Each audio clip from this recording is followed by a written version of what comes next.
know if any of you know him. Mr. Lewis Johnson is a major choreographer. He was the original choreographer of The Wiz, the movie that everybody knows. And he looked at me. I had an audition, and we did a show. It was me and Larry Marshall. We did a show called Williams and Walker. And he pulled me to the side, and he said, young man, you have a gift. You have an anointing. You are more than what you think you are. And when you take it seriously, when you realize that you have this gift, you are going to move. You are going to move. We don't stop. All right. I said we don't stop. We don't stop. Outside, inside, we don't stop. Global, worldwide, we don't stop. From the bottom to the top, we don't stop. From the burbs to the block, we don't stop. Outside, inside, we don't stop. Global, worldwide, we don't stop. From the bottom to the top, we don't stop. From the burbs to the block, we don't stop. Before becoming Duda, the polarizing character on the critically acclaimed series The Chi, Curtis Cook appeared in hit TV series like House of Cards, Manifest, Luke Cage, and Chicago Med, to name a few. The theater, film, and television actor has had a successful career due to his wide range, compelling characters, and ability to tell a story. But as a single black father of 3 children, Curtis Cook was a success long before his acting career took off. He managed the art of accountability by taking care of his family while following his heart and staying true to his craft. Curtis Cook, now a married father of 5 and a proud grandfather, is the epitome of true success. He's best known for his relatable and well-loved role as Emmett on the hit series The Chi. We've watched Emmett's struggles as he tries to evolve into an adult with responsibilities. While his character Emmett is finally seeing what success looks like as a man, Jacob Latimore has been succeeding since an early age. The young actor, singer, and dancer has been hailed by Variety, IndieWire, and The Wrap as the breakout star to watch. In 2019, he was selected by Forbes magazine as the top 30 under 30 celebrities. For a young black man, the spotlight is a responsibility, and Jacob Latimore has handled his success with poise and grace. On The Chi, Duda and Emmett may not see eye to eye, but today's actors Curtis Cook and Jacob Latimore are reading from the same script as they share their stories on being successful and accountable at today's 2023 Waymaker Men's Summit.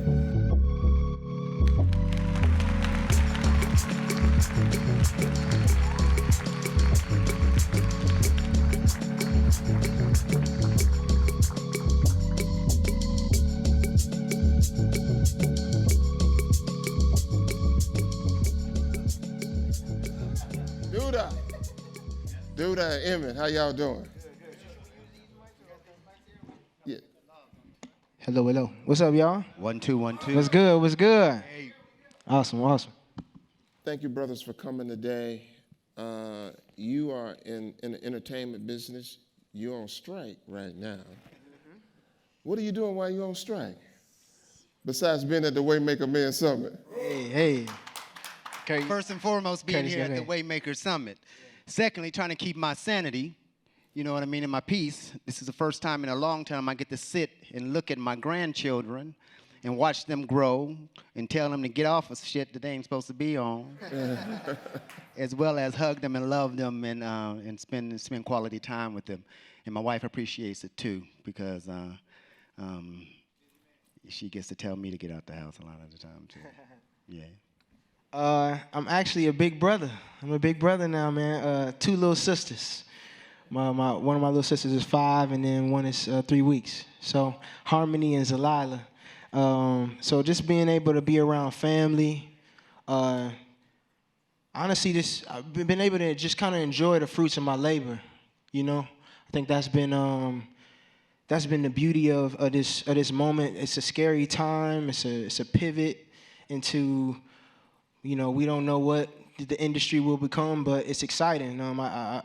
We talked a lot about being uncomfortable, and this is one of those moments. This is the classic. Yeah, it's one of those moments. For the both of you. Yeah. So I've been just investing into real estate, just opening my mind to other things, to outside of music and film, because at first it was just music, and then it became acting. I was like, well, I was uncomfortable about acting, then all these films I've done, this great TV show we get to perform on, and then now it's another chapter. So and it doesn't mean that other things stop. It's just that we got to keep growing. So it's a lot of growth going on right now. How did you both get hooked up with the Shy? I mean, how did you get your roles? Lena has been working with BET for a long time, working with Paramount through Showtime. So what was that process? Did you guys just audition like everybody else, or did you have an inside track or a hookup, as we would say? I had spent some time out in LA and I did a lot of film before The Shy, Collateral Beauty, Detroit, Slight, just kind of really diving deep into film even more and more. So by the time The Shy presented itself, my agent is like, hey, we got this TV show, it's a pilot. It's just, I kind of just treated it like a regular audition, you know what I mean? It's just kind of another day at the office. I think for an actor, the real work sometimes is the audition. You get in there, you got like 4 different actresses that could potentially play your mother, then you got like 4 different Emmets, and y'all looking at each other like, who gonna be Emmett? I'm like, I don't know, So it becomes this thing of just owning in, reading the script, and just doing the best you can, because I've auditioned for a lot of stuff, that you may see on television, and I got turned down for it. It just wasn't because I wasn't a good actor. It was just I didn't fit the piece. So, it happens to be like that sometimes, and The Shy's been a blessing. Curtis? I was out in L.A. at the time doing Mayans MC, and then right after that, I was doing Manifest at the same time. So I was shooting these 2 television shows, and actually, they asked me to audition for The Shy for the role of Darnell. So can you imagine that? And I was like, okay, I hadn't watched the show yet, so I watched it, and I was like, oh, Jada and I together producing an Emmett would be an interesting combination. But I was like, okay, I threw it down, and then, of course, that didn't work out. Like he said, sometimes it ain't because you're bad, it's just because that's not for you. That's not your slot, you know what I mean? And then a couple of weeks later, they came back, and it was like, yeah, not this one. We have a different role for him. It's Otis Perry. And what they told me at the time was, we need this guy to be smooth and undetectable. We don't want no generic, stereotypical hustler or a stereotypical businessman. We need it to be seamless. And that's like an actor's dream for me. It's not, I can come in and I can play something very minute and clear, and once again, like Jacob was just saying, when it's right for you, it's right for you. And they saw the tape, they brought me in, and the rest is history. And I was doing those 3 series at the same time. The reason that I really wanted the both of you here today is I grew up in Chicago. I grew up on the west side of Chicago. The storylines and the roles that you play, I know real people, just like you. When you read the script, and you knew what was going on in this city, did it affect you emotionally or mentally? Like, wow, I got to get this right, but the outcome, which we don't know, what the outcome is going to be, how did that kind of affect you playing those roles? Because as a person who watched, I'd be like, wow, that's really too real right there. That's just really too real. Because we all know those characters in our neighborhoods. Yeah. I think it's always a little terrifying coming into a show like The Shy. It represents Chicago. I'm from Milwaukee, so coming onto a show, I'm like, I ain't really from here. I'm like, man, I don't know if I'm trying to listen to my castmates. Hannah Hall, she plays Tiff. My baby mom's, and she got that just Chicago. She's just so Chicago, and I just be listening to her, and then Iman Shump, and just hearing Rolando, who plays Darnell. So I'm just grateful that I have such a Chicago cast that really helps groom me, and I can say car instead of car. You know what I'm saying? Like little stuff that just kind of I can add on to my to the character, but it's it's always a little terrifying. I just think for me, it's important to, if you're here for a role, just do your role and do it the best you can. And then you can't really control how the rest of the show may come out or if it's a success or not. So I think my expectations were low because anytime I had high expectations, the project didn't do so well. So I just tried to stay grounded in Emmett and just the love for sneakers and the baby mama drama and just really try to sort of relate, and be real. Yeah, exactly. And it's really kind of looking at the character itself, right, and the people you know. So as I started to move into it, it was more about who is this dude and who are the people that I know that remind me of this dude.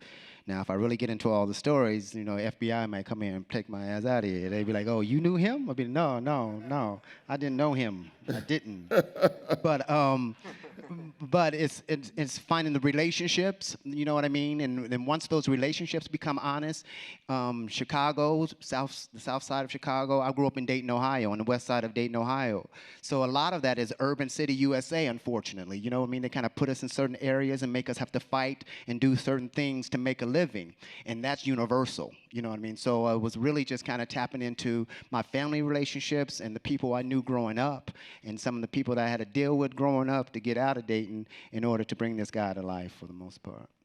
Duda, you have evolved as someone who watches the show. If you were in corporate America, you say, he's really good at his job. He needs a promotion.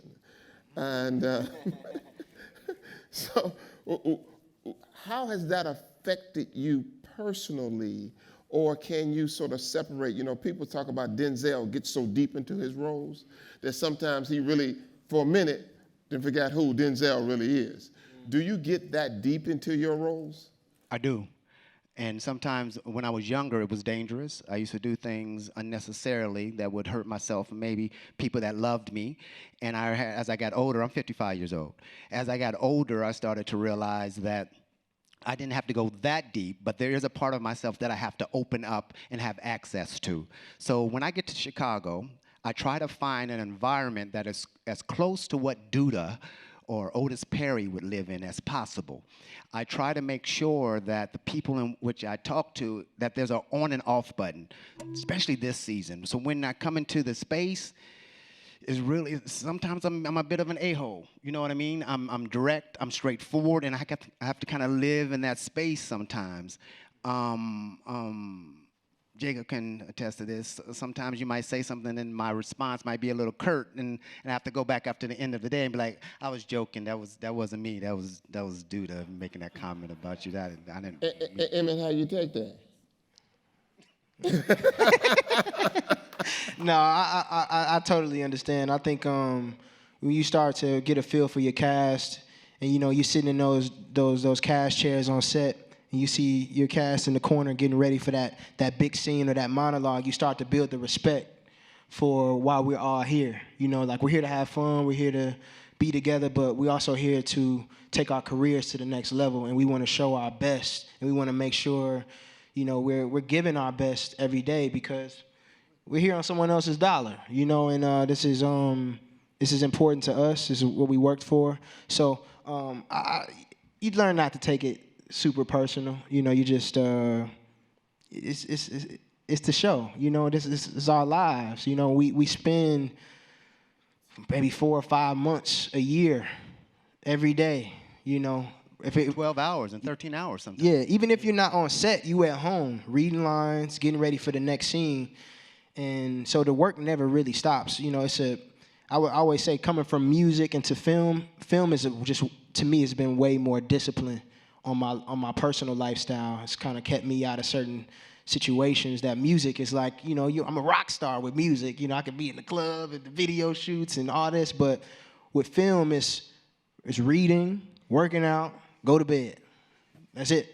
You know what I mean? Eat right. You know what I mean? Because we in Chi-Town. It's hard to eat right. So, and that's the beast it is, and you start to groom yourself and grow and develop. And I think season 6 for all of us has just been like we all just stronger. We're all stronger.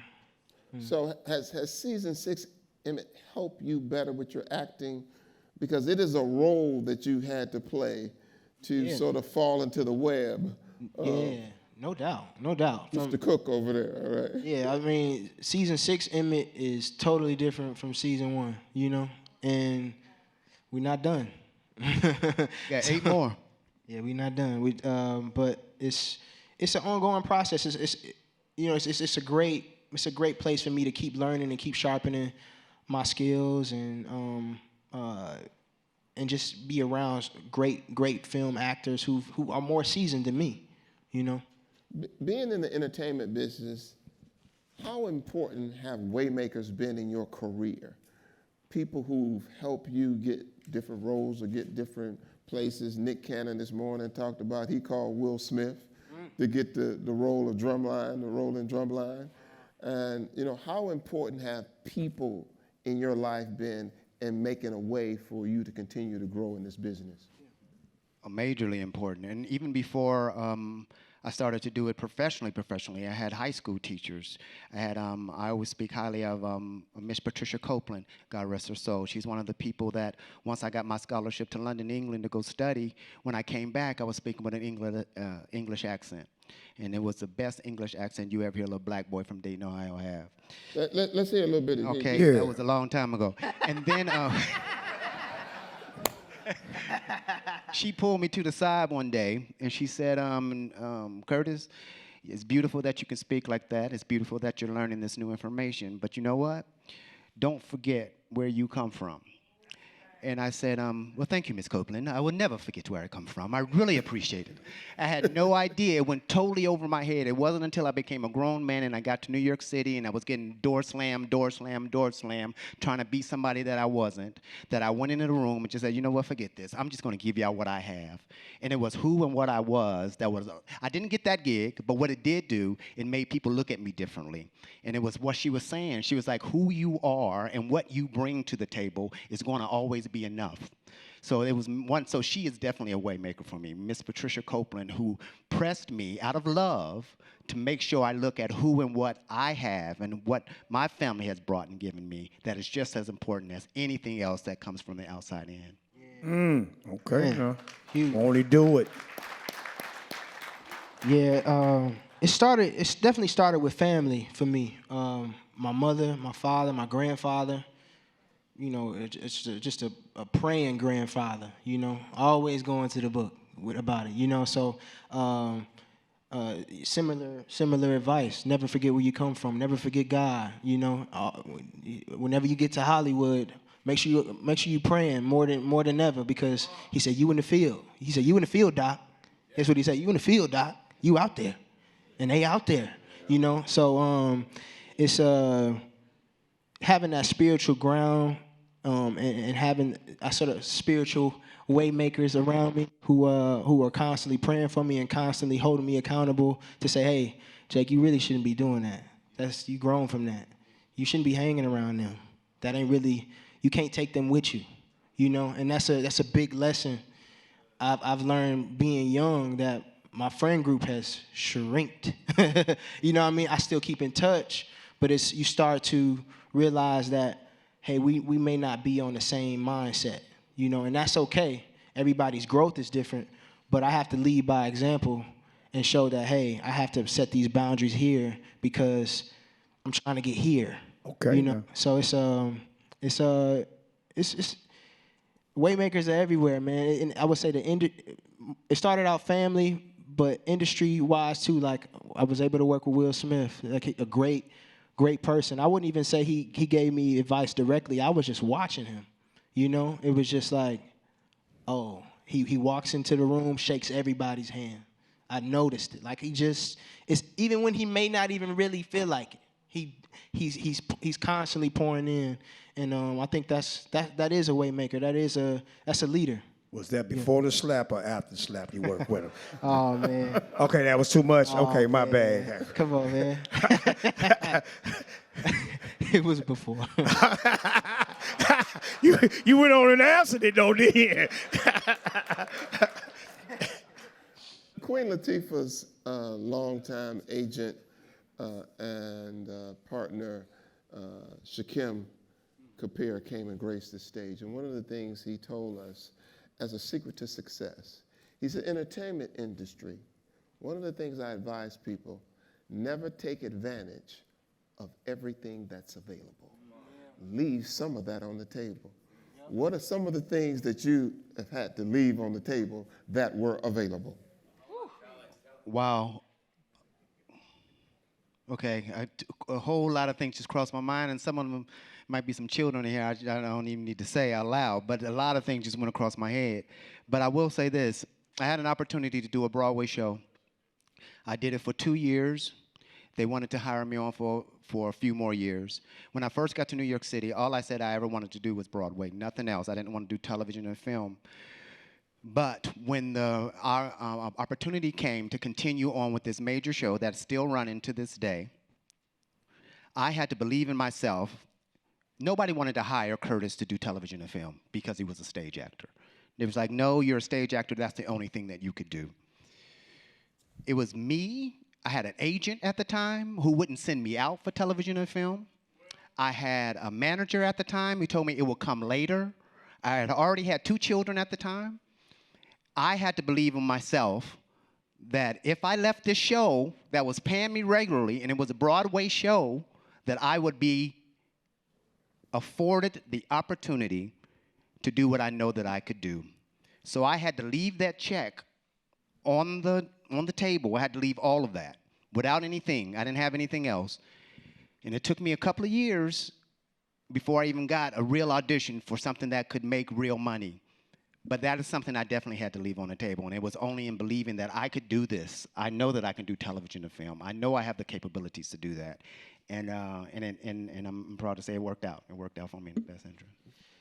Man, I think I would say during this time now, when our show is where it is now, and I think the amount of offers that come in when you're at your peak, they're coming from everywhere. You're getting all types of film offers, all types of appearance offers, and you really have to, if you're money hungry, you take it all, right?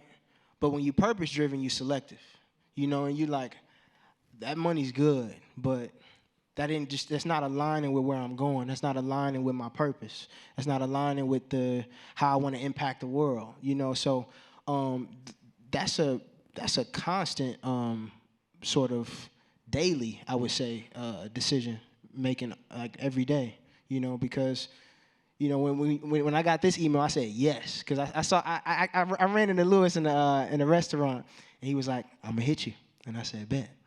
And then I got that email. My mom was like, "Yeah, Lewis, call." I'm like, "Yep, run it," because I wanted to be here, and I think it was important for me to speak more and really not just do music and film and do all that, but actually get in front of you guys and really just kind of share my story, and however I can help whatever that may be around the bend that you may not even know that's coming, or and I can be amongst seasoned people as well, and I can learn as well. So it's always a good thing to just keep vetting out every day on what those things on the table are. Curtis, you talked about being a stage actor. Go back. What in your life happened and you decide, I can be an actor? Was it like, I'm just a good-looking guy and I can be an actor? Or was it, I like being in front of audiences? What made you decide that you wanted to be in this business? Well, Louis, actually, I don't even know if I knew that I could be in this business. Even after things were happening for me in a way that they were just happening because I wanted to do them. I was in high school. I did community theater. I did high school theater. I was in dance with DC for a while. I went to dance class because all the women in there had bodies. They were black dancers, contemporary dancers. And I tell you what, most of the boys that were in there weren't looking at them. So I said, you know what? I'll go in there and I'm going to look at them. You better talk about it. So I was sitting in there, and as I was sitting in there looking at them, I was learning how to use my body and use my whole facility to move and tell stories. I didn't even know I was learning that at the time. I was meeting people that eventually I would meet and come back and see again, and years later in New York City. Like I said, I was graduating from high school. One of my teachers said, "What are you going to do?" I said, you know what? I'm going to go to the Navy. I'm going to go to the Navy. I'm going to come back, and I'm going to work at Montgomery County Engineers. I'm going to get me a $30,000 house. I'm going to live on the outskirts of Dayton, get me a wife, and live. And she said, no, darling, you have too much talent for that. I said, okay, thank you, nice white lady, but I'm good. I appreciate you. She called. She found the principal. She was a good friend of the principal of the school that I went to. He came and he auditioned me, gave me a full scholarship. I went to London, England. I was the first African-American to ever get a full ride to this Come on now. conservatory. Still, I'm not realizing that I can be an actor. Still, I'm not realizing that this is a career, a profession. I'm still doing what I want to do. I'm enjoying it. I get to London. I'm the only black American there in my group. And these groups are roughly a good 12 people in a group. All of them are seasoned. That we're reading Moliere. We're reading Shakespeare every day. And when I tell you they were reading Moliere and Shakespeare every day, I was trying to sound out words. And I was like, I would sit there, we had a sight reading class, we would all pass out the scripts, and everybody would get. My teacher was an a-hole, but he knew that I had something in me that I didn't have in myself. He gave me the lead almost every time. Oh, wow. So when I tell you, I had sweat stains that went from like perspiration from all down my side when I had to read these scripts, because I knew every time they came to me, there would be silence, because I'm looking ahead to see what the other stuff is so I could be prepared for the next thing. But it's like, it's your turn, bro. What you doing? You're taking too long. Still, I said to him, I know we have sight reading class tomorrow, and you're not supposed, and it was like a test. You're not supposed to know what script we're reading and what parts you had. I said to him, I said, Nick, I ask you politely, can you please just tell me what we're reading tomorrow? You don't have to tell me the role. Just tell me what we're reading. He said, okay, I'll do that for you. So what I had to do the night before of a 12-hour class day, we had to be at school at 7 a.m., and we was roughly, if you got out at 9 p.m., you was fortunate. I had to go at home and read the full script before we had it for sight reading class, reading everybody's role, so that when it came to time to give me my role, I was prepared to do that. Still not understanding that this is what I was going to do for myself, that I was going to be an actor. It wasn't until after all of this, and after all those 3 years of graduating from the school and coming to the city and all of that, is when I sat in front of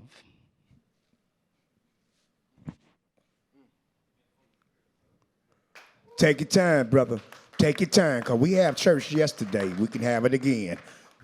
Mr. Lewis Johnson. I don't know if any of you know him. Mr. Lewis Johnson is a major choreographer. He was the original choreographer of The Wiz, the movie that everybody knows. And he looked at me. I had an audition, and we did a show. It was me and Larry Marshall. We did a show called Williams and Walker. And he pulled me to the side, and he said, young man, you have a gift. You have an anointing. You are more than what you think you are. And when you take it seriously, when you realize that you have this gift, you are going to move. You are going to move. And anybody with you or around you are also going to feel it. And me and Lewis, I'm arrogant, I'm loud. I was like, man, yeah, cool. But when I tell you, when he spoke that to me, I'm getting chills right now. It was like, that is when I realized that this is what I'm supposed to do. I've never been out for this money. I've never been in this business for money. I've never been out because that check is too small, that check is too small, or whatever. I've always been out it because I can do it or I can add something to this character. Lewis Johnson infused that to me. I have agents now who are able to negotiate and make things happen for me. And when I tell you the money's nice, the money's nice. And I'm thankful. And I'm thankful for all of it. Yeah. That's a good story. I got lost in your. I just want to make sure I'm answering the question. What was the question again? I'm sorry. Yeah, he really wasn't no question. He just told us a story. What made you believe that you could be an actor? Oh, the first time I got offered a script, I was in Milwaukee. I was on my grandparents' porch. I was strictly music. I was head on about music. I'm doing music, man. I ain't doing no acting. You know, I had that attitude. And the Lion King was setting up auditions in the city for the play. And my cousin was like, man, they auditioning for Lion King, little cuz. You know, so I'm like, nah, I ain't on that. But pursuing music, moving to Atlanta, I started to see all these young guys who are actually just doing so many different things in entertainment, which I felt like I had entered this sort of like community of like, this guy wanted to be a news reporter. I met Jacquees. Jacquees was performing at skating rinks and met so many other different artists and who were young and my age who were pursuing it and doing it and loving it. And I was just like, man, I don't mean I gotta stop doing music. It just mean that, you know, I just gotta be open to other things. Found a acting studio out there. It was just, I took some small classes, but honestly, to me, the best experience came through just auditioning. I auditioned for everything. No, he's a star, but no. He's a star, no. Moved to LA, my brother, Dexter Darden, who I did this film called The Maze Runner with, and he was like, man, come out to LA, stay with me for like 6 months. I got a room and a bathroom, you good. And I said, all right. My mom was like, you gonna go out to LA for real? I'm like, yeah, I'm gonna go out to LA. I'm gonna go out there. During the time, it was called pilot season. So top of the year, all these shows is coming. So all these auditions are coming in, and I'm getting, it's constantly no's. I'm out in LA. Like, it's like, and this might have been after I booked maybe a couple of films. So I felt confident coming out to LA, but it was this thing of just, God was just kind of like sort of working on my patience, working on my character building, working on my people skills. I was building relationships. I wasn't so sheltered by my parents at this point. I'm out in LA taking Ubers from Burbank to Hollywood to West Hollywood, out there on my own trying to look for the building. Like, is this it? You know what I mean? Like, knock, knock, knock. I'm here to audition for this. And that year, I didn't book anything. I was kind of sad because I'm like, I'm going to come out to LA and book something. You know, I just felt like I could charm my way through anything. But it wasn't that. I think what God showed me was that I was planting seeds. I was building relationships. So, thank you. Yeah. I was building relationships. So when House Party came out top of the year, I had met with LeBron's company that year. That I didn't book anything, you know. So they were like, hey, we see you working, we're going to keep you in mind for stuff. Years later, I get, you know, one of the biggest film opportunities of my life. So it was really just about staying consistent, building relationships, and just kind of staying at it. And just also falling in love with the process of acting too, being around other actors, being able to kick it with them off set, and just see how they live their lifestyle, because I was around a lot of musicians, and the music lifestyle just doesn't work for when you're trying to pursue this young black man in Hollywood career. It don't align. So I would say the difference is, like, for instance, if for music, I'm constantly on tour, city to city to city to city. The Shy, we here 8 months, locked in, apartment, gym. It ain't none of that. You know what I mean? It ain't no staying out late. As an artist, I can go out to the club, be performing at the DJ booth till 2 a.m., but you got that 6 a.m. call, you know, and you better know your lines, because you got guys like Curtis who worked all day, and they ready to get their scenes. You gotta, you know, and your cast is depending on you to, and me being number one, it's like, hey, you coming with it? What's up? You know, so I have to know my lines. I have to be well rested. My lifestyle outside of work will show on set. You know, if I come in hungover, if I come in, you know, those things don't work. Those things work in the music industry. It's cool.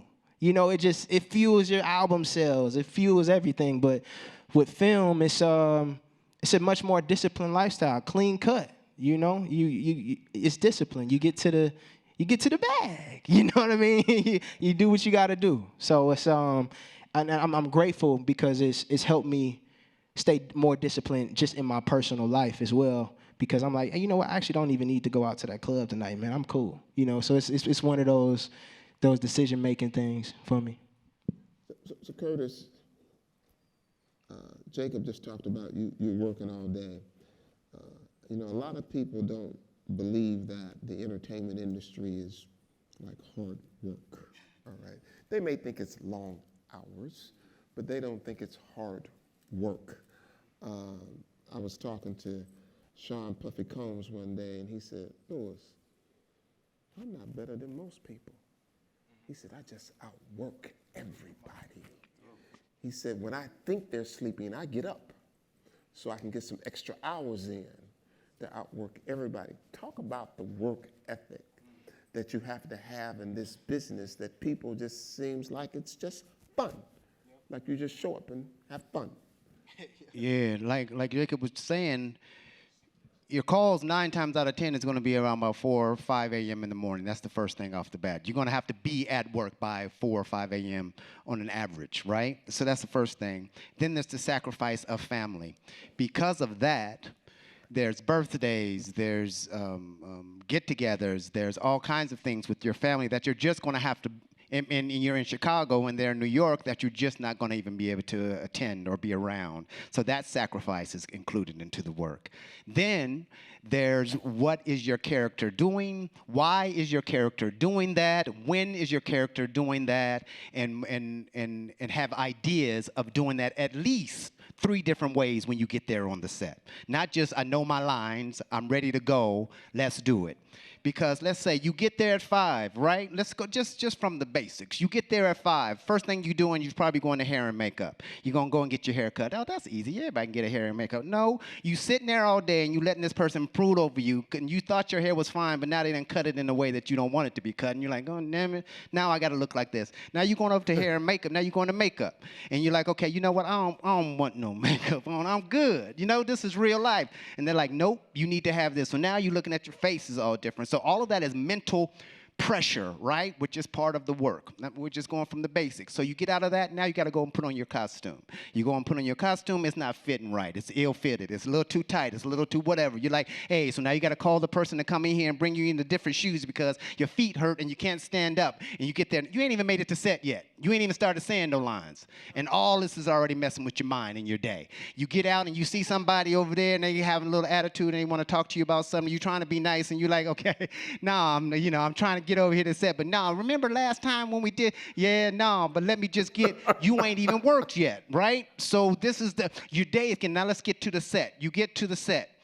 We're going to do the first setup for the day for the one scene that you may have that day. So we're going to start at the top. It says only 2 lines. You're like, oh, I'm going to do 2 lines. Boom, I'm going to be in and out of there. You're going to shoot that 2 lines for probably a good 4 hours, 2.5 to 4 hours. You're going to shoot those 2 lines because they're going to start on you. They're going to do a wide, and then they're going to come around. They're going to shoot on you. Then they're going to shoot on your other person that you're doing the scene with. You got to be there for your castmate when it's on their close-up. When they start doing that, you can't leave out. And then, God forbid, there's more than 2 people in the scene because then they got to get everybody else in the scene, and you're still there, so you have to stay mentally ready. So when your close-up come by, you ain't like, yeah, I said what my thing is. No, you have to be just as fresh as you're just starting right there. That's just the average basic day, and you're not done because that's the first scene you got, and on that day you got 3 scenes. And some of them are on outside. We in Chicago, we in the middle of the winter. We outside, but we're playing like it's fall, so you got on a little jacket. So it like fall because it ain't no snow on the ground, so we want to make it seem like it's fall, but it's 22 degrees out here. And when they say action, you have to be like, yeah, so what's up, man? I asked you to go in there and pick that up for me. And cut. Motherfucker, if y'all don't give me a gun, and that's just an average day in here in Chicago, right? And that is the work. And then on top of that, you have to make sure that the integrity of that character and who it's supposed to be is coming through your eyes, your voice, your shoulders, your hips, all of that. When you move, you're him. And it ain't about nothing else. You better do that. When he speaks, and you listen to him. But then, you know, when it's over, you go back to this dude. You know what I mean? But you have to be able to pull it up immediately because that is the work. And then you have castmates and other folk who help you because you're like, oh, I got a good idea. And you come in with this idea and they throw something at you like, that's a better idea. Let me see how I can ride on that boat with them because it's us. And you have to know the language of the DPs. You have to know the language of the grips. You have to know the language of the sound department so that all of it works in unity. So by the end of the day, those 4 scenes that you did, that the end is 13 hours later, you feel like you did a good job, and you wait to see it on Sunday night on Showtime, Paramount. And you say, my work is done, thank you, and I appreciate it. And it's not easy, and you get up tomorrow, and hopefully you get an opportunity to do it again. That's part of the work. Damn. All that, and don't have something personal going on at home, and the scene you got that day does not align with your emotions. You know what I'm saying? You could be going through it at home, and you got, what's going on, man? Hey, how you doing? Cut. I'm ready. You know, so it is a mental battle. It's spiritual warfare. I think in any like spiritual warfare. Spiritual warfare, man, is when the devil trying to bring you down when you at your mountaintop. You know what I mean? And you gotta stay on that. And you here for a reason. So I think that happens a lot in a lot of line of work, but especially film, you know, because we're literally stepping into someone else's shoes other than our own. So y'all telling people not to act. That's what it just sounds like. I'm just trying to help you understand what it is before you get into it. Because when people look at it, they say, I want to act. And I'm like, do you? Like, do you know how many, like, set is boring. Set ain't fun. We ain't kicking it. You know, especially if I got a scene that I'm serious about, I can't, no, it ain't none of that. It ain't Smiley Jacob right now. I got to tap in. I got tears I need to go find because I'm actually not sad today. You know? Right. So it's work. It's work. So all y'all keep y'all post office job, please. If you're an Uber driver, please do not do that acting shit. I tell you that right now. Leave it to the professionals. So here's a question from the audience. It's a great question. What is the biggest lesson that you've learned from being told no? Ooh. There we go. Yeah. Biggest lesson, I think it's still it's something I'm still learning from, I think, because you always build a new appetite for something. You're like, oh, I want to do these roles, or I want to get this job, or I want to, whatever it is you want to do, or I want to hang around these people, you know, but you never know what God guarding you from, you know? So it's always deeper than the no. It's always something, God just working mysterious ways where I was like, man, I want to hang out with these people, man. Why? And then you get close enough, you're like, I see why we just don't align. And it's nothing right or wrong. It's just, I'm different, you know, and you're different. So learning no is a constant daily reminder of your mental to say, hey, what's for me is for me. It will be for me. You know, and doesn't mean I don't keep striving for what I want, because that's how God will keep letting us until we find that yes. You know, and when you find that yes, it's the time is gonna be perfect, it's gonna be right for you, and it's all gonna make sense when you look back at the journey.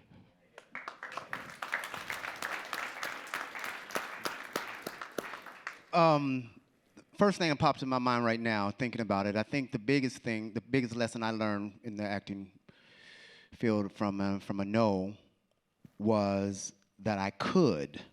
So let me fill it in. It's like, I remember, I don't know if you guys remember, there was a musical on Broadway called Rent. And there was a role that Taye Diggs originated on the Broadway production called Benny. And the casting director told my people, no, Curtis is not handsome enough to play the role of Benny. Damn. And it's kind of like, at first I was, and still I was like, what the, you know what I mean? I look at, Taye Diggs ain't all that. But I mean, he, you know, but what? I think I am, first of all. And then, but so what it put me on this journey of was why no? Why no, right? So it taught me the rules of that particular casting director, right? What he thought was handsome, what he thought was needed for this thing, and knowing that that's not my rules for that, right? Did I ever do Benny? No, fuck Benny. But what I But what I did do was John and Miss Saigon and a couple of other things.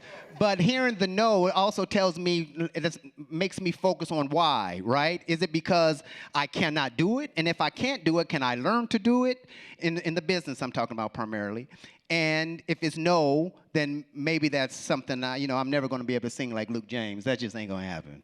You know what I mean? So if they say, no, bruh, don't sing, I'll be like, yeah, I think you're right. No was right.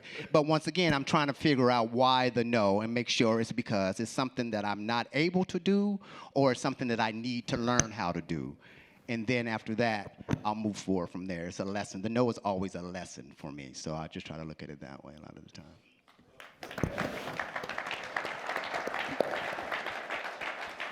We always talk about personal brands, all right? But in acting, how do you create your personal brand? Because you want to be open to a lot of different roles and a lot of different opportunities. How do you do that? So, Jacob, what is Jacob Latimore's personal brand?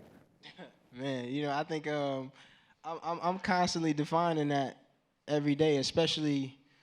I started when I was 9 years old, 27 now. So this era of who I am now is totally different from when I was a teenager on tour and putting out music. It's I'm finding ways to sort of protect my personal peace and it like goes back to the music and film thing. Being an actor is the best marketing for being an actor is being good, right? I think Denzel said that in this interview with Jamie Foxx, and it's great to be mystique. It's great to social media is a little tough to have when you wanna dive into certain roles, because people can go on your IG page and be like, I don't know if I don't see him as that role. I don't see him as this person or see him as that, because I may dress with fashion, or they may not see me as this other role that's totally left field. So it becomes a bit difficult, and you don't know who's watching your pages and what you put out. So I think for me, my brand has been just to always stay positive, always impact people on a positive level, and then whatever negative things that are in my life are private. Are private. I think that's been really important for me. Some things get out there because it's just a kind of a part of the game, but you can control the narrative, and I think that's been a huge part of just my brand since I was a kid, is just constantly pushing the positive, even though we're in like a very dark industry that promotes negativity and promotes, being that guy, popping your shit, you know what I'm saying? But for me, it's always just been about let the work do the speaking, and that's it. I don't really have to do much. Curtis, I'm going to ask you the question differently. Okay. Let's say we get on the elevator together, and I said, excuse me, sir, who are you and what do you do? How would you answer that question? Knowing me, I would just say I'm Curtis Cook. I'm a black man. I'm a father of 5, and I have 3 grandchildren. It's nice to meet you. I've never been that dude to. For a long time, I was very. I was able to stay under the radar. You can kind of go look at my IMDb or whatever, and you'll see all these roles that I've done. But I did and for a while I was like commercial dude. I used to do all these commercials, but nobody could ever put my face to anything. But I continually worked, and I loved that. It was always like, oh, no. Oh, you know my sister from, oh, no, they don't know me. And so that in itself was my brand. It was like, you know, like I said earlier, I was working with Steven Spielberg and Martin Scorsese and all these big directors and on House of Cards. You know what I mean? So I'm working with all these people, but once again, I'm being able to float through and do all of these amazing things. And then I get this show, The Chi, and now it's like, dude, Mayor, what's up? And I'm like, oh, this is new. All of this is new for me. Like I said, I've been in this business for over 35 years. And I've raised 5 children off of I've had one 9-to-5 job in my life. That was when Curtis was born, and he's 32 years old now. So I've been able to make a living off of walking through all of these characters all of this time. And it's not until now where people are calling and putting my face to a particular character. So I'm having trouble with the question of what is the brand. If anybody follows me on Instagram or anything like that, normally I always hashtag I am an actor. Because at the end of the day, I'm not Duda, I'm an actor. I love this character, I love what I'm getting an opportunity to do, but I am the person that will encompass anything. And because of the track record beforehand, hopefully people get to see that he is just more than this one particular facet. And I also like to bring all of those facets into the character of Otis Duda Perry as well. Emmett. Yeah, I'm definitely changing my name. Emmett, I'll be like, Duda, thank you for being at the Waymaker Summit. We appreciate you guys so much. Just give them a round of applause. Show them some love, y'all. Show them some love.